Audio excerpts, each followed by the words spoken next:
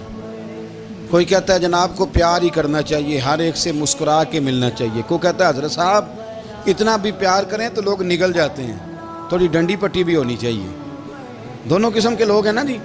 ایک وہ شخص ہے جو کہتا ہے اتنا بڑا مجمع ہے تو 2 سیکیورٹی گارڈ بھی ہونے چاہیے۔ تیسرا کہتا ہے جی یہ عجیب عجیب لگتا ہے، ایک گارڈ رکھے ہوں کسی بندے نے، کسی بڑے آدمی۔ تو یہ ہر بندے کا مطالبہ۔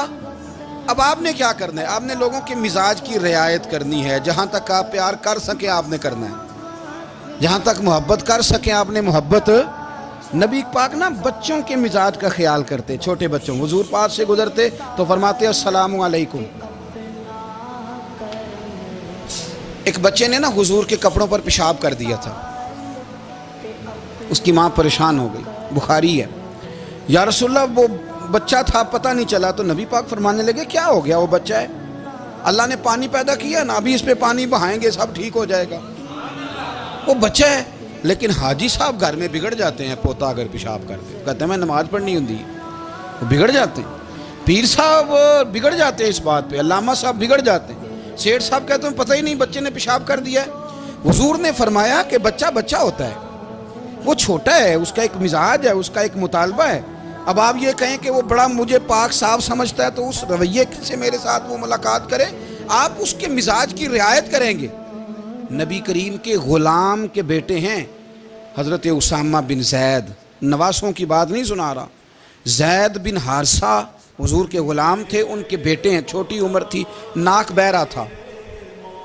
ویسے دادا جی ناک صاف کر دیتے ہیں پوتے کا، ہو سکتا ہے وہ ڈانٹ دیں کہ چل دوڑ جا کتنا گندا، اماں سے کہا تیرا ناک صاف کرے، چل نالائق، نانا بھی کہا چل بھاگ جا، کیونکہ وہ حاجی صاحب نے وضو کرنا ہے، نماز پڑھنی ہے، تو ان کے قریب یہ چیز آ گئی تو بڑا مسئلہ بن جائے گا۔ نبی کریم صلی اللہ علیہ وسلم نے کہا عائشہ اسامہ کی ناک بہ رہی ہے صاف کر دو۔ حضرت عائشہ کہتی ہے میں ذرا اٹھی کو کپڑا دیکھنا تو حضور جلدی سے اٹھے۔ ایک روایت تو یہ ہے کہ حضور نے ناک پونچھ دیا، اور دوسری میں کہ نبی پاک قریب پہنچ گئے۔ جناب عائشہ کہتے ہیں میں نے ہاتھ پکڑ لیا، میں نے کہا حضور کپڑا لینے گئی تھی آ گئی، کہتے میں نے اپنے ہاتھوں سے ان کی ناک صاف کر دی، ریڑھ صاف کر دیا۔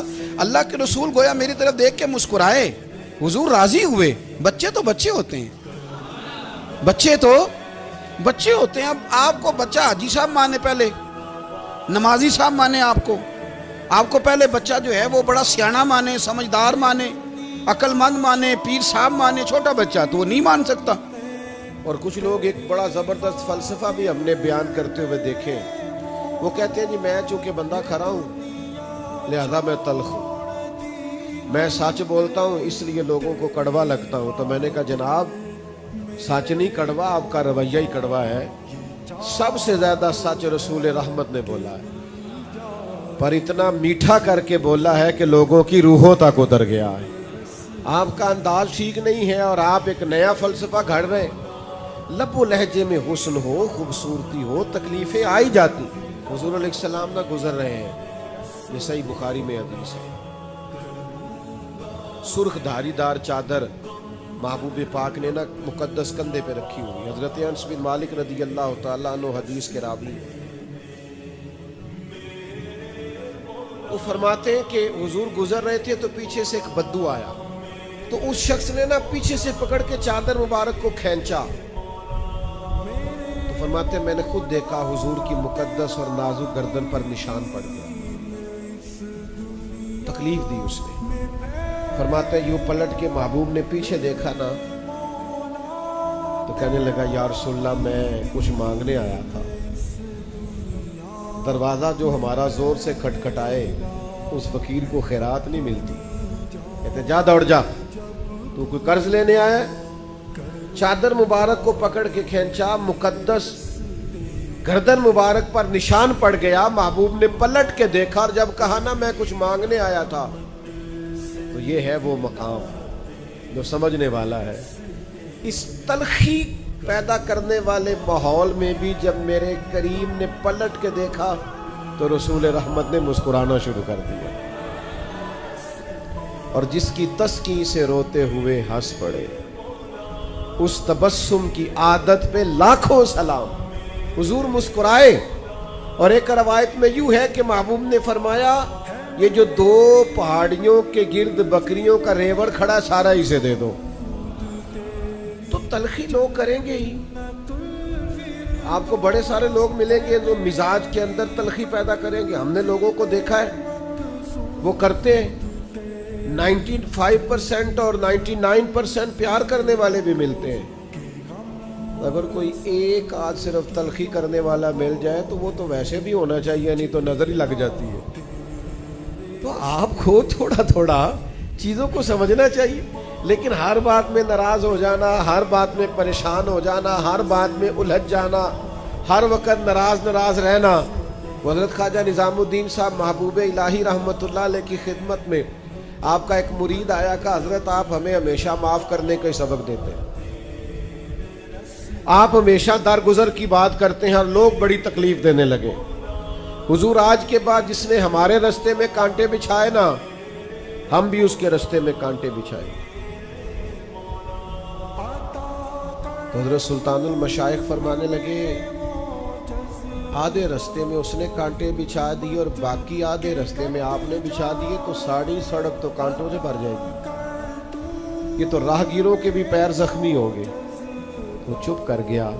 آپ فرمانے لگے اپنی لڑائی میں ساری دنیا کا نقصان کیوں کرتے ہو؟ حضور پھر کیا کروں؟ فرمایا اسے بچھانے دے، وہ بچھاتا جایا کرے، تو نظام الدین کے پاس آتا جاتا ہے تو اٹھاتا رہا کر. کچھ لوگوں کو کانٹے اٹھانے کی بھی تو ڈیوٹی کرنی چاہیے نا. ہمارا یہ مزاج بن گیا ہے کہ تلخی ہی تلخی، پریشانی ہی پریشانی، دکھ ہی دکھ، ہر وقت الجھے سے، ہر وقت بکھرے سے، ہر وقت آزمائش میں. او بھائی پیار کریں، محبت کریں، لب و لہجے کو باوضو رکھیں، ذرا دوسروں کے ساتھ انداز شفقت والا بنائیں. یار کبھی تو ایسا ہونا کہ آپ کے ساتھ واقعی کو تلخی کر گیا ہے پر آپ کہیں یار پھر کیا، میری کون سا کوئی شان ہے. کوئی کر گیا بات تو پھر کیا ہوا، اسی کسی دے کچھ بھی نہیں لگ دے نہ کوئی ساڈا دردی. کبھی کبھی ایسا ہونا چاہیے نا، مطلب وہ فلانا بھی میرے خلاف گل کر پھر کی ہے کسی گل کر لیں. ایڈا پاکیزہ بن کے بہنے دی لوڑ کی. میں مسکین پرانا خادم تے کسے در ملی نہ ٹوئی، تے واصف یار نے نظر جو کیتی تے واصف ہی ہوئی. کسی وقت انسان کو تھوڑا سا نا زمین پہ بھی اترنا چاہیے. یعنی کچھ بندے نا بولتے ہیں لفظ کہتے تو مینوں جاندا نہیں. سبحان اللہ. مثلاً کی ہو جی تسی یہ تو انو جان لئیے تو کی ہوئے گا، مثلاً کیا ہو جائے گا. چھوڑے آپ کس چکر میں پڑے ہوئے. عاجزی، انکساری، رویوں کی مٹھاس. ملازمین کے ساتھ ہمارا کیا رویہ ہوتا ہے؟ بہت سارے ملازم دعائیں نہیں مانگتے یا اللہ میری جان چھڑا دے، الا ماشاء اللہ. سب نہیں، اچھے لوگ بھی ہیں لیکن زیادہ تر کی بات کرتا ہوں. لوگ بڑی تکلیف نہیں محسوس کرتے. اور پھر ملازم اگر کوئی ایسا ہو بیچارہ جس کا گھر بار کوئی نہ ہو, کچھ تو چلو تلخیوں سے بچے, پر 5 بجے تو گھر چلے گئے نا. اور اگر کسی کا گھر بھی کوئی نہ ہو پھر رہنا پڑے تو کتنا مشکل ہوتا ہے. لیکن یہ عام دنیا کا رواج ہے. میرے نبی پاک علیہ السلام کی بارگاہ کے رواج تھوڑے انوکھے ہیں, تھوڑے انداز ہٹ کے, ذرا